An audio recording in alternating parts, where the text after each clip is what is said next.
Hebron Ministries. போன வாரங்கள் என்ன செய்தியை நான் கொடுத்தேன்? ஆசாரிப்பு கூடாரத்தினுடைய திரைச்சீலை குறித்து பார்த்தேன். நீல எதை குறிக்குது? தேவனுடைய தெய்வீக தன்மையை குறிக்குது. இன்னும் ஒரு கலர் என்ன பண்ணுது? பர்பிள் கலர் ஆச்சரியக தன்மையை குறிக்குது. மூணாவது என்ன கலரு? ஸ்கார்லட் கலர் இல்லையா? கருஞ்சிவப்பு சிவப்பு கலர் எதை காண்பிக்கிறது? தேவனுடைய தியாகத்தை பழியை காண்பிக்கிறது. நாலாவது கலர் நாலு லினன் கலர், பஞ்சு நூல் திரைச்சீலை, ஹல்லேலூயா, ஒயிட் கலரு அந்த லினன் கிளாத்தை காமிக்குது. மூணு காரியங்கள் தாழ்மையை குறிக்குது. அப்போ அந்த திரைச்சீலையில் இருக்கிற அந்த அப்படியே பேட்டர்ன் அப்படியே இயேசு நிறைவேற்றுறார். 33 வசனத்தை வாசிங்க. 33, 26, 33 வாசிங்க. கீழே அந்த திரைச்சீலையை தொங்கவிட்டு சாட்சி பெட்டி அங்கே திரைக்குள்ளாக வைக்க கடவாய். அந்த திரைச்சீலை பரிசுத்த ஸ்தலத்திற்கும் மகா பரிசுத்த ஸ்தலத்திற்கும் பிரிவை உண்டாக்கும். 7 காரியங்களை நம்ம பார்க்க போறோம். 7 காரியங்கள். ஸ்கார்லட் என்ன அர்த்தம்? பூமியை குறிக்கும் காரியங்கள். ஹல்லேலூயா. பூமியை ஸ்கார்லட் கலர், அந்த கருஞ்சிவப்பு இல்லைன்னா ரெட் கலர் எதை குறிக்குது? பூமியை குறிக்குது. அந்த பூமி எதை காண்பிக்கிறது? Human nature. ஆடம், அப்புறம் ஏதோமியர்கள், ஏடோமைட்ஸ் அப்படின்னு எல்லாமே ரெட் கலர்னு சொல்கிறாங்க. கரேஜ், மூணாவது கலர் என்னது? கரேஜ் அப்படின்னா அது என்ன பண்ண? தைரியம் உள்ளது, தைரியமாக உள்ளது அப்படின்னு தைரியத்தை குறிக்கிறது. மூணாவது அவங்க சொல்கிறாங்க. நாலாவது பேஷன், உற்சாகம். அல்லேலூயா. எப்படி தேவன் நமக்கு ஒரு காரியங்களை செய்கிறார். ஏசாயாவின் புத்தகம் 1ஆம் அதிகாரம் 16 உங்களை கழுவி சுத்திகரியுங்கள், உங்கள் கிரிகைகளின் பொல்லாப்பை என் கண்களுக்கு மறைவாக அகற்றிவிட்டு தீமை செய்தலை விட்டு ஓயுங்கள். உங்களை கழுவி சுத்திகரியுங்கள். ஆண்டவர் நம்மோடு கொடுறார். Wash yourself. உங்களை கழுவி சுத்திகரியுங்கள். அப்போது ஆண்டவர் நிறைய பேர் குடிக்கிறவன் சொல்லுவான், நாங்கள் கூட அதை கழுவிட்டு தான் இருக்கிறோம். ஆண்டவர் தேவன் என்ன பண்ணுறார்? நமக்கு என்ன செய்கிறார்? கர்த்தர் என்ன பண்ணபடி நம்ம கை காலெல்லாம் கழுவுறோமோ, ஃபேஸ் எல்லாம் கழுவுறோமோ, களைப்பாக இருக்கும் பொழுது கழுவுறோமோ, அதுபோல் கர்த்தர் சொல்கிறாரு, உங்களை கழுவி உள்ளும் புறமுமாக உங்களை கழுவி சுத்திகரிகள். அப்போ எதற்கெல்லாம் கழுவணும் அப்படின்னு சொல்றாரு? உங்கள் கிரியைகளின் பொல்லாப்பை என் கண்களுக்கு மறைவாக அகற்றிவிட்டு தீமை செய்தலை விட்டு ஓயுங்கள். அப்போ ஆண்டவர் நமக்கு என்ன சொல்லி தர்றாருன்னா, எதை நம்ம கழுவி சுத்திகரிக்கணுமா? நம்ம பொல்லாப்பு செய்கிறோம், தீமை செய்கிறோம், தேவனுக்கு விரோதமான காரியங்கள் செய்கிறோம். ஆண்டவர் எப்படி ஆண்டவரை பார்க்கணும், அவர் வாழ்க்கையை பார்க்கணும். இந்த 33 வருஷத்தில் அந்த 3 வருஷங்கள் அவர் என்னென்னலாம் செஞ்சார் மனதை கொண்டு வந்துட்டிங்கன்னா, அவர் எப்படி உதவி செஞ்சார், எப்படி தம் சீஷர்களோடு இருந்தார், எவ்வளோ நன்மை செஞ்சார், ஒரு தீமையும் யாருக்குமே செய்யலை. அப்படி அவன் மூஞ்சில் துப்புரவனு கூட அவன் எல்லாத்தையும் தாங்கிக் கொள்கிறார். எதற்காக தாங்கிக்கிறார்? உங்களையும் என்னையும் ரட்சிக்க வேண்டும் என்று. ஹல்லேலூயா. அதுபோல் என்ன பண்ணணும்? நம்ம தீமை செய்கிறத விட்டு நம்ம அடிக்கடி சொல்லலாம், ஆண்டவரே தீமை செய்கிறது வரக்கூடாது, ஆண்டவரே நான் யாருக்கும் தீமை செய்யக்கூடாது கர்த்தாவே. ஹல்லேலூயா.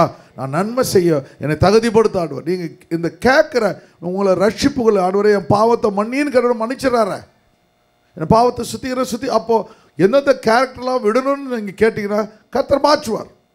அதே போல் என் பிள்ளைங்களுக்காக ஆண்டவரே பிள்ளைங்களுடைய பாவங்கள் அக்கிரமங்களை மன்னிச்சிருங்க ஆண்டவரே. என் கணவனுடைய பாவங்கள் மனைவியுடைய பாவங்கள் அக்கிரமம் மன்னிச்சு நிச்சயமாக மன்னிக்கிற ஒரு தேவன் உங்களோடு கூட இருக்கிறார். உன் ஜெபத்திற்கு ஒரு நாள் பதில் உண்டு. சொல்லுங்கள், என் ஜெபத்துக்கு ஒரு நாள் பதில் உண்டு. என்னை தேவன் ஒரு நாள் வெட்கப்படுத்தவே மாட்டார். வெட்கப்படுத்தாத ஒரு கடவுள் என்னோடு கூட இருக்கிறார். ஹல்லேலூயா, ஹல்லேலூயா. நான் சுத்திகரிக்கப்படுவேன். சொல்லுங்கள், கர்த்தர் என்னை சுத்திகரிப்பார், என் குடும்பத்தை சுத்திகரிப்பார். ஒரு சுத்திகரிப்பின் அபிஷேகம் என் குடும்பத்தில் ஆண்டவர் கிரியை செய்து கொண்டிருக்கிறார். ஹல்லேலூயா. சரி, அப்புறம் என்ன பாருங்க, நன்மை செய்ய படியுங்கள். எப்படி நன்மை செய்யணும்னு சொல்லி அட்லீஸ்ட் புக்கிலையாவது படிச்சிங்களா? Learn to do good sir ஆண்டவர். எப்படியாவது கற்றுங்க மற்றவங்கிட்டேருந்து எப்படி நன்மை செய்கிறாங்க. நிறைய பேர் ஏழைங்களுக்கு உதவி செய்கிறாங்க, நிறைய பேர் சாப்பாடு கொடுக்குறாங்க. நியாயத்தை தேடுங்கள், ஒடுக்கப்பட்டவனை ஆதரிங்க. இன்னும் அழகாக கற்றுக் கொடுக்குறாங்க. எந்த ஸ்கூல்லையும் கற்றுக் கொடுக்கலிங்க. நானும் படித்தேன், பிஎஸ்சி எம்ஏ ஆர்கிடெக்சர்லாம் படித்தேன், அவனுமே கற்றுக் கொடுக்குறதெல்லாம் ஒடுக்கப்பட்டவன் ஆதரவு எந்த புக்கலமாக இருக்குது. விதவி ஆதரன் எந்த புக்கில் இருக்குது? எவ்வளோ படித்தோம் இல்லையா? அவ்வளோதான் இல்லை. ஆனால் கர்த்தர் கற்றுக் கொடுத்த புக்கில் இருக்குது எல்லாத்தையும். உன் வாழ்க்கைக்கு என்ன தேவையோ அதை தேவன் நமக்கென்று வைத்திருக்கிறார். ஹல்லேலூயா, ஹல்லேலூயா. திக்கற்ற பிள்ளைகளை நியாயத்தை கேளுங்க. விதவையின் வழக்கையும் விசாரியுங்கள். விதவையின் வழக்கையும் விசாரிக்கிறது. அந்த சண்டே கிளாஸில் வரும்பொழுது பார்த்தா அந்த பிள்ளைங்களெல்லாம் கிஃப்ட் எடுத்துகிட்டு வருது. நான் ஒரு பிள்ளைகிட்ட கேட்குறது, என்ன கிஃப்ட் கொடுத்தா? அவன் எல்லாம் கொஞ்சம் சந்தோஷம். அவன் சில பேர் அந்த அம்மா ரொம்ப புத்திசாலி, பரவாயில்ல. கீதா என்ன பண்ணுறாங்க, எல்லாருக்கும் கிஃப்ட் கொடுத்துருந்தாங்க. எல்லோரும் பிரச்சனையாக இருக்காது பாரு. யார் வின் பண்ணுறாங்க கிஃப்ட்லாம் கிடையாது, எல்லாருக்கும் கிஃப்ட். நீ வின் பண்ணாலும் சரி, வின் பண்ணாலும். ஏன்னா அந்த பிள்ளைங்க மனசு பாரு, மூஞ்சா பாரு, அது வாங்கிற கிஃப்ட் இது வருது போயிருந்துருக்கு பாரு. அதுக்கப்புறம் சண்டே கிளாஸ் பக்கம் போக மாட்டான் அவன். மூஞ்சி அது பாரு, உங்கள் அப்பனை மாதிரியே இரு, உருப்பிடும். அதுதான் கட்டிக்கு நான் தலையில் எடுத்து ஓட்டிகிட்டு கிடக்குறேன். அப்படியே பிறந்திருக்கு பாரு.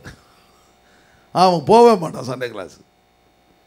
அதனால் அவங்க நல்லவங்க என்ன பண்ணிட்டாங்க, எல்லாருக்கும் ஒரு கிஃப்ட் கொடுத்துட்றாங்க. எல்லாரும் யார் வந்தால் போதும் கிஃப்ட்டு.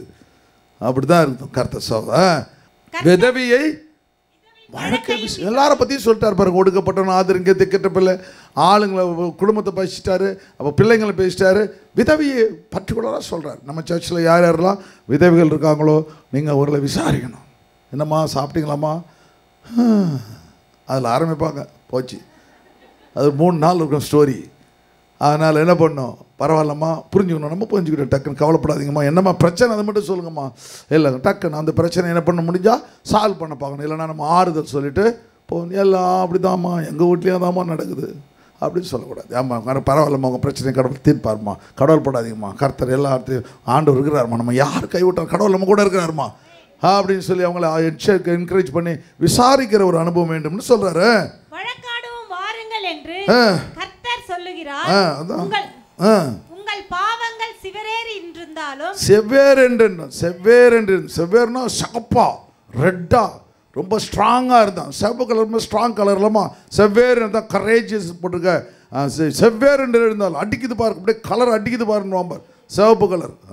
செவ்வேறு என்று இருந்தாலும் உறைந்த மழையை போல வெண்மையாகும். அப்படியே உறைந்த மழையை போல வெண்மையாகும். அந்த சிகப்பு கலர் பயங்கரமான கலர். மாடு கூட வந்து அதை பார்த்தா முட்டுது பாரு. அதுக்கு ரெட்டு கலர் பிடிக்காதான். இல்லை காளை மாட்டுக்கு ரெட்டு கலர் பிடிக்காதான். அந்த கிராமத்தில் கொஞ்சம் அது கட்டுறதுக்கு பயப்படுவாங்க. அதனால் வந்து முட்டிடும். அவைகள் ரத்தாம்பர சிவப்பாய் இருந்தாலும், எவ்வளோ பெரிய ரத்தாம்பர சிவப்பாக இருந்தாலும் பஞ்சை போல் ஆகும். அப்படின்னா என்ன அர்த்தம், உன் பாவம் வந்து ஒரு ஸ்ட்ராங்காக உன் இருதயத்தில் இருந்துச்சுன்னா அந்த பாவம் என்ன பண்ணுற ஒரு பஞ்சை போல கர்த்தர் மாற்றி விடுவார். அல்லேலூயா. உன்னுடைய இருதயத்தை லகுவாக்கி விடுவார். உன்னுடைய இருதயத்தை லகுவாக்கி விடுவார். எவ்வளோ ஆசீர்வாதம் இருந்தாலும் பாவம் செய்தால் தேவனுக்கு பிடிக்காது. உன்னுடைய செழிப்பு வாழ்க்கையில் தேவன் மகிமைப்பட வேண்டும். அல்லேலூயா. ஒரு பர்த்டே வைக்கிறீங்க, ஒரு வந்து மேரேஜ் டே இருக்குது, பர்த்டே இருக்குது. அந்த பர்த்டேயில் என்ன பண்ணணும், தேவனை முதல்ல மகிமைப்படுது. ஒரு ப்ரேயர் இருக்கணும், ஒரு பாட்டு இருக்கணும், அந்த தேவனை மகிமைப்படுத்தவன். அல்லேலூயா. பலூன் விடுவான், அது பறக்கும், மேலே ஜில் ஜில் ஜில்னு பறக்கும். அப்புறம் வந்து காதில் வந்து இது போட்டு மூஞ்சில் இப்போ முகமுடியெல்லாம் வச்சு வந்துடுச்சு. அந்த முகமுடியெல்லாம் கட்டி விட்டு ஹீனுது. ப்ரேயரே இருக்காது, ப்ரேயரே இருக்காது. அவ்வளோதான். ஒன்றுமே ஆரம்பித்து அவமானம் ஓட்டிக்கிட்டே இருப்பான். அங்கே போன ஒரு பாட்டு, ஒரு ப்ரேயரு, அந்த பிள்ளையை ஆசீர்வதிச்சு அந்த தேவ பிரசன்னத்தை உங்கள் பிள்ளைகள் மேலும் உங்களுடைய நிகழ்ச்சியில் தேவ பிரசன்னத்தை கொண்டு வர வேண்டும். அல்லேலூயா. அப்படி நீங்கள் கொண்டு வந்துட்டிங்கன்னா கர்த்தர் என்ன பண்ணுவார், உங்களை எல்லாவற்றிலும் தேவன் என்ன பண்ணுவார், உயர்த்தி. செழிப்பு நம்ம ஆண்டவரை நீங்கள் நேசிக்க அது ஆட்டோமேட்டிக்காக கொடுத்துருவார். உங்கள் பண தேவையெல்லாம் சந்திச்சிருவார். வியாதியெல்லாம் சொன்னோம், இதில் டவுட்டே கிடையாதுங்க. கட்டாயமாக ஆண்டவருடைய சமூகத்தில் நீங்கள் சர்ச்சுக்கு வந்தாவே உங்களுக்கு ஆசீர்வாதம் வந்துடும். ஃபஸ்ட்டு கெட்ட குணம் போயிடும் பாருங்கள், கெட்ட குணம் போயிடும் பாருங்கள். நீங்கள் ஒரு ஆஃபீஸில் வேலை செய்கிறீங்க, அந்த ஆஃபீஸில் என்ன பண்ணுங்க, மேனேஜர் உங்களை திருட்டான். அந்த மேனேஜர் ராத்திரி பகல் யோசிப்பீங்க, எப்படா பழிவாங்களாம், இவனை விடக்கூடாதுறான். எப்படியாவது அவனை பற்றி 4 பேர்கிட்ட போட்டு கொடுப்போம், இந்த ஆள் இப்படி செய்கிறான் அப்படி செய்வோம், அவனை வீடியோ எடுப்போம். இப்போலாம் லேட்டஸ்ட் வீடியோ எடுக்கிறது, அவனை பற்றி மாட்டி விடுறதுக்கு பார்ப்போம். அதே நீங்கள் அவருக்கு வந்து, சார் நேற்று திட்டிட்டீங்க சார், மனசு தெரியல சார், உங்களுக்காக நான் நேற்று ஜெபிச்சேன் சார், வந்து நான் கர்த்தர் எங்கள் ஆண்டவர் சொன்னார் சார், உங்களுக்கு 1.5 கிலோ ஸ்வீட் வாங்கிட்டு வர சொன்னார் சார். கொடுத்து பாருங்க, அதுதான் நன்மை செய்யப்படுகிறது. அவன் ஒன்றுமே புரியாது. என்னடா அவன் நேற்று இந்த கற்றுக்கோத்தனம் ஃபைலை தூக்கி அவன் மேலே அடித்தோம், இவன் வந்து அப்படி சலனமே இல்லாமல் வந்துட்டு 1.5 கிலோ அவனுக்கு என்ன பிடிக்குன்னு பார்க்கணும். அவனுக்கு என்ன பிடிக்குன்னு பார்த்து அவன் பிடிக்கிற கலரில் போய் வாங்கிட்டு போகணும். என்ன பிடிக்குமோ அந்த இது எந்த ஸ்வீட் கடையை பிடிக்கும் அவன் கவனிச்சு கரெக்டாக போய் அடிச்சிங்கன்னா டக்குன்னு விட்டான். ஒவ்வொருத்தனுக்கும் ஒரு வீக்னஸ் இருக்குங்க. பிசாசு அதை வச்சு தான் உங்களை பிடிக்கிறான். இல்லைங்களா? நம்ம வீக்னஸை வச்சு தான் நிச்சயமாக பிடிப்பான். எந்த வீக்னஸ் யாருக்கோ அதில் விட வச்சுருவோம். அவனுக்கு வேலையை உங்களை கவனிச்சிக்கினே இருப்பான். மேகஸ்தம்பம் மேலேருந்து உங்களை பாதுகாக்குது. அது ஒரு ஸ்டோரி. இன்னொரு ஸ்டோரி என்ன பண்ணுது, இவனை எப்படா கீழே விழுத்தலான்னு அடுத்த ஸ்டோரி இன்னொருத்தவன் வில்ல கூட வந்துக்கிட்டே இருக்கான். ஹீரோ ஒன்று நடத்துகிறாரு, கூட வெளில வந்துக்கிட்டே இருக்கான். இவனை எப்படா கீழே உழ வைக்கணும், தேவனை தூஷி தேவனை விடணும், எல்லாத்தையும் உனக்கு சொல்லி கொடுத்துக்கிட்டே வந்துக்கிட்டே பின்னாடியே வந்துட்டு இருப்பான். நாம் என்ன பண்ணோம், அவரை பார்த்துட்டு போனால் இவனை பார்க்க முடியும், இவனை பார்த்தீங்கன்னா அவரை பார்க்கறத விட்டுடும். ஆண்டவர் தேவன் நம்மை ஆசீர்வதிக்க இரக்கமுள்ளவராய் இருக்கிறார். ஹல்லேலூயா. அதான் சொல்கிறா, முடிக்கும் போது அழகாக சொல்கிறா பாருங்க, நீங்கள் மனம் பொருந்தி செவிக. If you are willing and obedient, நீங்கள் மனம் பொருந்தி செவி கொடுத்தா, கீழ்ப்படிந்து நடந்தா, ஆண்டுடைய வார்த்தைக்கு கீழ்ப்படிந்து நடந்தா தேசத்தின் நன்மையை புசிப்பேன். ஒவ்வொரு நாட்டையும் ஒவ்வொரு பழம் ஃப்ரூட் பாருங்க. நீங்கள் நியூசிலாந்து போனால் கீவி ஃப்ரூட்டு எங்கே பார்த்தாலும் பார்த்தீங்கன்னா கீவின்னா ஒரு சின்ன ஃப்ரூட் இருக்குது, பார்த்துருக்கீங்க. நீங்கள் பார்த்துருக்கீங்க. எத்தனை பேர் கீவி ஃப்ரூட் சாப்பிட்றீங்க? நிறைய பேர் சாப்பிட்றீங்க. உங்களுக்கு விட்டமின் சி ஜாஸ்தி இருக்குது. அதனால் ஏசி எவ்வளோ வச்சாலும் நீங்கள் தும்ப மாட்டீங்க. அதில் எத்தனை கலர்ஸ், கோல்டன் கலர் இருக்குது, எவ்வளோ கலர்ஸ் இருக்குது. நான் ஆஸ்திரேலியா போகும்போது எனக்கு இது நியூசிலாந்து போகும்போது எனக்கு ஆச்சரியமாக இருந்துச்சு, எவ்வளோ கலர்ஸுங்க. என் லைஃப்பில் ப்ளூ கலர் மவுண்டன்லாம் பார்த்தோம் நாங்கள். ஆஸ்திரேலியா இந்த மவுண்டன்ஸ் என்ன அழகு கலர் இருக்குது, ஒயிட்டில் ப்ளூ மிக்ஸ்டு, டிஃப்ரெண்ட் கலர்ஸ். சூரியன் உதயமாகிற இடம் நியூசிலாந்தில் தான் இருக்குது. மொத்தம் சூரியன் அங்கே தான் உதயமாகதான். அந்த இடத்துக்கெல்லாம் நாங்கள் போனோம். ஆச்சரியமாக அந்த மவுண்டன்ஸ் எவ்வளோ அழகாக இருக்கும். அப்படியே பாறை இருக்கும். அந்த பாறை தான் கீவி ஃப்ரூட். பார்த்தீங்கன்னா எத்தனை வெரைட்டி இருக்குது. பார்த்து கோல்டுன்னு, light green, yellow, dark green, different varieties இருக்குது. ரொம்ப விட்டமின் சி, ரொம்ப பவர்ஃபுல் ஃப்ரூட். இது ரொம்ப பவர்ஃபுல். நியூசிலாந்தோட பவர்ஃபுல். ஒவ்வொரு நாட்டுக்கு ஃப்ரூட் இருக்குது. அப்போ என்ன பண்ணுறாங்க, அவங்க சாப்பிட்டது போக நமக்கு அனுப்பி வைக்கிறாங்க பாருங்கள், எக்ஸ்போர்ட் பண்ணுறானுங்க. நன்மையை புசிப்பீர்கள். அல்லேலூயா. 7வது ரிடம்ஷன். அப்போ நம்ம எதுக்காக தேவன் பலி செலுத்துகிறார், அவரே பலியாகி மாறிடுறாரு. கடைசியில் ஆண்டவர் ரிடம்ஷன் எதுன்னா, ஆண்டவர் தேவன் என்ன பண்ணுறாரு, கர்த்தர் நம்மை தெரிந்து கொண்டார். அல்லேலூயா. நமக்கு 3 காரியம். பாவத்திலிருந்து விடுதலை பெற வேண்டும். 2வது என்ன பண்ண வேண்டும், ஆண்டவர் தியாகமாய் மாற வேண்டும், தியாகமாய் மாறணும். 3வது என்ன செய்யணும், அநேகரை நாம தியாகமாக எப்படி மாறணுமோ, நாம் ஒரு நாள் பாவத்தில் இருந்தோம், நம்ம ஒருத்தர் இருந்தோம், ஆண்டவர் ராஜ்யத்துக்கு கொண்டு வந்தார், இப்போ தியாகம் செய்ய ஆரம்பிச்சிட்டோம். அதனால் நாம் என்ன பண்ணோம், அநேகரை அதே போலவே பாவத்திலிருந்து கொண்டு வர வேண்டும். இதாங்க சப்ஜெக்ட், இதாங்க திரைச்சியல், இதுதான் சப்ஜெக்ட். அநேகர் என்ன பண்ணணும், யாரெல்லாம் பாவத்தில் இருக்காங்க, யாரெல்லாம் இயேசு அறியாமல் இருக்காங்க, யாரெல்லாம் இயேசுவை மறுதளிக்கிறாங்க, அவங்கள இயேசுவின் இடத்துல கொண்டு வர வேண்டும். ஹல்லேலூயா. கடைசியாக அந்த ரிடம்ஷன்னா மீட்பு, பலி மீட்பு. வாசிங்க 1 பேதுரு 1:18 வாசிங்க. பாரம்பரியமாய் நீங்கள் அனுசரித்து வந்த வீணான நடத்தை நின்று அழிவுள்ள வஸ்துக்களாகிய வெள்ளியினாலும் பொன்னினாலும் மீட்கப்படாமல். அப்போ நம்ம ஆண்டவர் தேவன் எப்படி நம்மை மீட்டு கொண்டாரு சொல்றான். ஆண்டவர் நம்மை மீட்டு கொண்டார். எனக்கு பணம் கொடுத்து ஆண்டவர் என்னை மீட்கல அப்படி சொல்றான். வெள்ளியும் பொன்னியும் கொடுத்து மீட்கல. உலகத்தில் இருக்கவங்கலாம் என்ன பண்றாங்க, வெள்ளியும் பொன்னியும் கொடுத்து ஒரு ஆளை மாற்றுறாங்க. ஆனால் எங்கள் ஆண்டவர் அப்படி மாற்றலை. ஒரு கட்சியிலேருந்து இன்னொரு கட்சிக்கு போகிறதுக்கு என்ன பண்ணுறான், பணம் கொடுக்குறான். இத்தனை கோடி கொடுத்தா எம்எல்ஏ மாறிடுறான், எம்பி மாறிடுறான். ஒரு எம்எல்ஏவோட ரேட்டு இப்போ 300 கோடியா. ஏதோ தொகுதி இருந்தால் ஜெயிச்சிருங்க. 300 கோடியும் ஒரு எம்எல்ஏவோட ரேட்டு. இப்போ ப்ரெசன்ட் ரேட்டு 300லேருந்து 600 கோடி ரூபாய் ஒரு எம்எல்ஏவோட ரேட்டு பாருங்கள். அவன் ஆயுசில் சம்பாதிக்க முடியுமா? அதை கொடுத்து டக்குன்னு அவன் பக்கம் இழுத்துக்கிறான். அதுபோல் இயேசு செய்கிற என் உள்ளத்தை மாற்றினார். சொல்லுங்கள், என் உள்ளத்தை தேவன் மாற்றினார். எனக்கு வெள்ளியும் கொடுக்கல, பொன்னியும் கொடுக்கல, கரன்சி நோட்டையும் கொடுக்கல.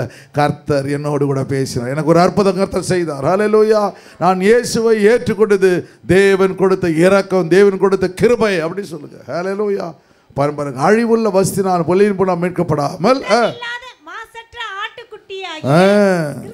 குற்றமில்லாத மாசற்ற என்னை மீட்டு கொண்டவர் குற்றமில்லாதவர், என்னை மீட்டு கொண்டவர் மாசற்றவர்.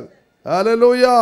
என்னை மீட்டு கொண்டவர் விலையேறப்பட்ட தன் ரத்தத்தையே கொடுத்து என்னை மீட்டு கொண்டார். ஹல்லேலூயா. நீங்கள் ஐசியூவில் இருக்குங்க, யாரும் உங்களுக்கு பிளட்டு தரல. ஒருத்தர் வந்து என் பிளட்டை எடுத்துங்க சார், ஒன்று உயிர் பேசுறீங்க. அவங்க சொல்கிறாங்க, நீங்கள் வந்து உங்கள் பிளட்டை கொடுங்க, இந்த ஆளுக்கு இந்த பிளட்டு இல்லை, உடனே உங்கள் பிளட் கொடு, சத்தாலும் பரவாயில்லை அப்படின்னு உங்களுக்கு கொடுத்துட்றீங்க. ஹல்லேலூயா. அதுபோல் கர்த்தர் உங்களை மீட்டு கொண்டார். கர்த்தர் உன்னை மீட்டு கொண்டார். அருமையான தேவனுடைய பிள்ளையை, இன்றைக்கு தேவன் நம்மோடு கூட பேசினார், நம்மோடு கூட இடைப்பட்டார். என்ன சொன்னார் கர்த்தர்? ஆண்டவர் தேவன் மகா பரிசுத்தலத்திற்கிற தேவனை பார்ப்பதற்காக அந்த ஆசாரியன் பாவங்களை எல்லாம் எப்படி கொண்டு வந்து அந்த பரிசுத்த ஸ்தலத்தில் கொடுக்குறானோ அதுபோல் உங்களை ஊழியக்காரர்களாக கர்த்தர் பார்க்குறார். நீங்கள் போகிற இடம்லாம் தேவனுக்கு ஊழியம் செய்ய வேண்டும். உங்கள் மூலியமாக உங்கள் அக்கா, தங்கச்சி, அண்ணன், தம்பிகள் இயேசுவை தன் சொந்த ரட்சகராக ஏற்றுக்கொள்ள வேண்டும். அல்லேலூயா. பிறகு அவர்களை கொண்டு வந்து என்ன பண்ணுறாங்க? அந்த திரைச்சீலையை விலக்கி இயேசுவை காண்பிக்க வேண்டும். அல்லேலூயா.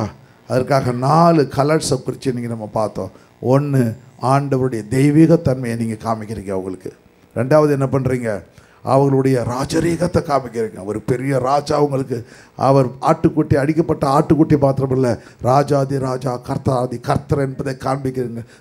ராஜா என்பதை காண்பிக்கிறீங்க. 3, என்ன காண்பிக்கிறீங்க? அவர் பலியாக நம்ம மீட்டுக்கொண்டார், தன்னுடைய உயிரையே நமக்காக தியாகம் பண்ணினார் என்பதை காண்பிக்கிறீங்க. 4வது, நம்ம கடைசி வரையும் தாழ்மையாக இருக்க போகணும் என்பதை காண்பிக்க போகிறீங்க. அதுதான் கர்த்தரின் கொடுத்த அருமையான சப்ஜெக்ட்.